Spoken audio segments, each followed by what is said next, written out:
তাদের সকলকে আমরা সাধুবাদ জানাচ্ছি। এবং সবথেকে দুঃখের যে আজকের গত 9 তারিখে আর্জিকর যে ঘটনা ঘটেছে, ডাক্তারকে অন্যায়ভাবে মৃত্যুবরণ করেছে এবং তাদেরকে মেরে ফেলা হয়েছে এবং ধর্ষণ করা হয়েছে, যেটা খুব দুঃখজনক কথা। কিন্তু সেইটা হয়ে যাওয়ার জন্য আজকে সারা বগুড়া নয়, সারা পশ্চিমবাংলা নয়, সারা নদিয়া নয়, সারা ভারতবর্ষব্যাপী এবং তারপরেও বাইরের দেশেও আছে, পৃথিবীব্যাপী এই ঘটনা কিন্তু প্রচন্ডভাবে জাগ্রত হয়েছে এবং মানুষ কিন্তু সেই কথা সেই নিয়ে মিছিল করছে। তবে আমাদের সুসম্পূর্ণ দোকানদাররা যারা আজকে এই সিদ্ধান্ত নিয়েছে যে আজকে বেরোনো দরকার, আমি তাদেরকে প্রথমে ধন্যবাদ জানাবো যারা এই সিদ্ধান্ত জানিয়েছে এবং যারা আজকে এই সঙ্গে যোগদান করেছে, স্টাফ এবং সকলের ব্যবসায়ী মালিক পক্ষ যারা আছে, তাদের সকলকেই ডাকমারবাদের পক্ষ থেকে অশেষ অশেষ ধন্যবাদ।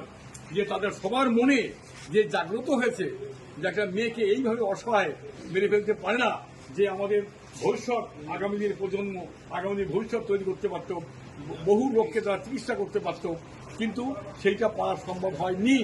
এবং তারপরেও যেটা হয়েছে আমরা খুব অসন্তুষ্ট যে মেয়েটাকে যেভাবে তার গায়ে বহু দাগ ফাগ রয়েছে, তারপরেও ওখানে স্টাফরা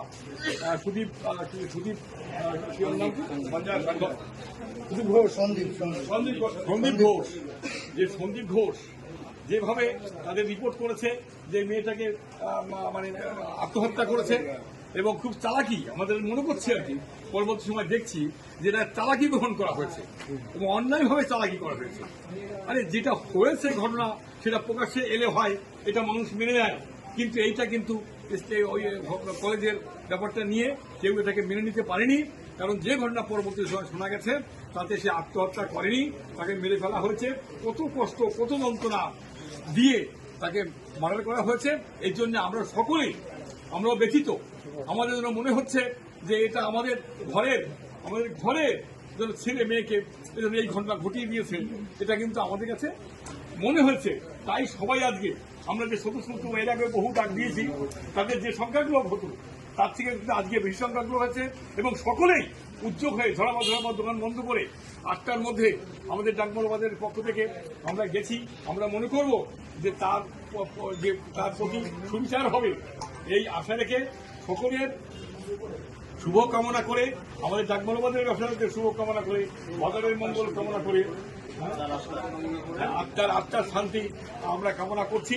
এবং হয়তো আমরা কিছু করে দিতে পারবো না, কিন্তু তবুও আমরা দাবি করব, সরকারের কাছে দাবি করব, যারা অন্যায়কারী তাদেরকে ধরে উপযুক্ত শাস্তি দেওয়া এবং তাকে উপযুক্ত শাস্তি দিতে হবে। এটাই আমাদের মূল দাবি। যদি শাস্তি না পায় তাহলে আমরা আজকে খুব আহত হব, ভারতবর্ষের মানুষ, পৃথিবীর মানুষ আহত হবে যদি কিনা তাদের শাস্তি না দেওয়া হয়। আমরা কিন্তু খুব বিশ্বাস হারিয়ে ফেলি, মাঝে মাঝে দেখি আইনের বহু বেলা জালে বেহা পাচ্ছে, প্যাচে এমন হয় যে আমাদের অনেক কাজই আর সে সাকসেসফুল হয় না। এবং কান্দুমিনা কি হয়েছে সেটা কিন্তু বিচার সেটা কিন্তু পাইনি, পাইনি। এবং আমরা বলবো এটা যেন পায়, যদি না পায় তাহলে আমরা ভীষণভাবে দুঃখিত হব এবং অন্তর্দিক থেকে ঈশ্বরের কাছে বলবো, ঈশ্বর তুমি যদি থেকে থাকো তাহলে বিচার করো। আর যদি বিচার না হয় তাহলে আমরা শুধু ভাববো সরকার নয়, শুধু ভাববো হসপিটাল নয়, পুলিশ প্রশাসন নয়, বরং ঈশ্বরও নয়।